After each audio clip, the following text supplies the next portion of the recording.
Hello, best friends, IG friends indeed. I just got something for you. I know that you're missing me, guys, a lot. And I miss you too, for real. And I just left suddenly, but I'm really sorry. I'm really sorry. I didn't mean that. It's just life, really.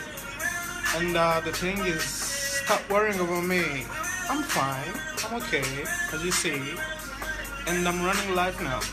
And for those who's saying things, they don't know what they're saying about me. Just watch me, right? I'm about to blow your asses up.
Just who wants it most. It's just life, that's how it is.